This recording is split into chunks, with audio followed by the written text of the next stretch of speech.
The 829 10-year green card, the removal of condition, was denied for this entire family, all three of them. Not because it was fraud, not because there was an issue with the employment, but because of one super minor detail, because they missed their fingerprint appointment.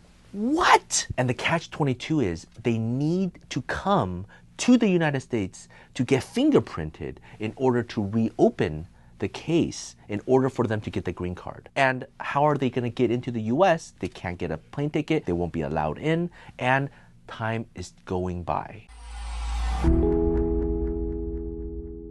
Hi everyone, my name is Joseph and I'm the managing partner here at Tsang and Associates, where we solve legal problems with creative solutions. So, the legal problem was that this family's entire green card, they were all denied. Their investment, poof, useless now because their green card is denied. They got their green card in 2018. They came to the US, they tried to settle, the kid was still going to school, and then they left temporarily in 2019. And then 2020, COVID happened, they could not come back. They have a biometrics appointment in 2020. They were supposed to come back, but they couldn't. And then their 829 got denied. They were flabbergasted. They hired their original attorney that filed their 829. They did a motion to reopen. Please, give us the chance to do a biometrics appointment. We'll fly back to do it. They filed a motion to reopen in 2022.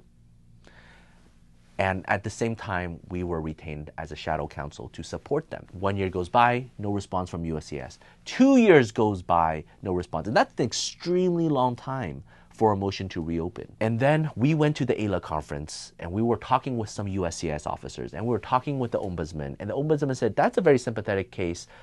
Please, let me see it. Well, we were not their attorney on record. So we just took that information, told it to the client. We said, tell your attorneys to do the ombudsman method and contact USCIS. They will reopen the case for you. And within like a few weeks, boom, the case was reopened and they got new fingerprint notices. We prepared everything. They were able to fly into Mexico. They couldn't fly to the US because they had no valid documents to fly to the US. No airline would board them. So they had to fly to Mexico. But we prepared the entire package.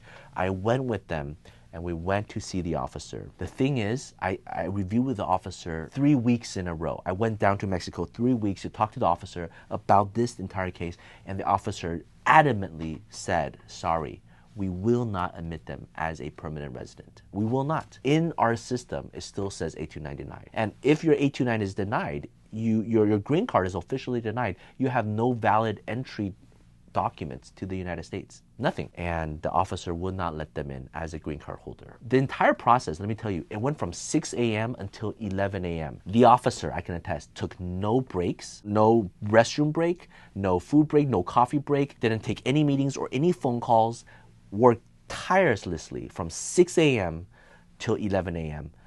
after I have already reviewed this case and with all the details for weeks on end. We prepared 1,000 pages like here, and we were able to use almost every single thing. The officer had so many questions. How did you get your green card? Oh, through the EB-5 program, investment. Where did you invest? What did you invest in? How many employees did it create? Tell me about your project. Even though I wasn't the EB-5 immigration attorney, I had to study it, learn it, and be able to explain it to the officer and to the client. The clients didn't even know. They just invested, that's it. But they were able to parole them in. They confiscate the green card and said, we will let you in, go to your biometrics appointment, and then prove that the US is your home. And then we'll give your green card back, and then you get your 10-year green card and everything is fine. That was the backup plan, and I'm so glad the officer was willing to do that. The family of 3 was able to come into the United States, and this morning we were able to get all 3 of them their biometrics, and it's processing with USCIS. We are very optimistic within the next few months. USCIS will see that the biometrics has been recorded. This 829 has been pending for 4 years. Will quickly adjudicate it. They will quickly get their 10-year green card, and their entire family's future is set. This case was a clear fork in the road between never getting the green card, having to abandon it permanently, or getting a green card. That fork in the road depended on the adjudication of that CBP officer at the border and the courage of this family. So we're so happy to share this entire experience with you. Miriam was a champ. She was with me the entire time, processing everything, handing me documents. What was the project? Pulled the first page of every single tax return for the past 4 or 5 years. You know, the thousands of pages. She's able to pull everything and get it together and give it to me. So if you have any questions, again, feel free to reach out. Take care. Bye-bye.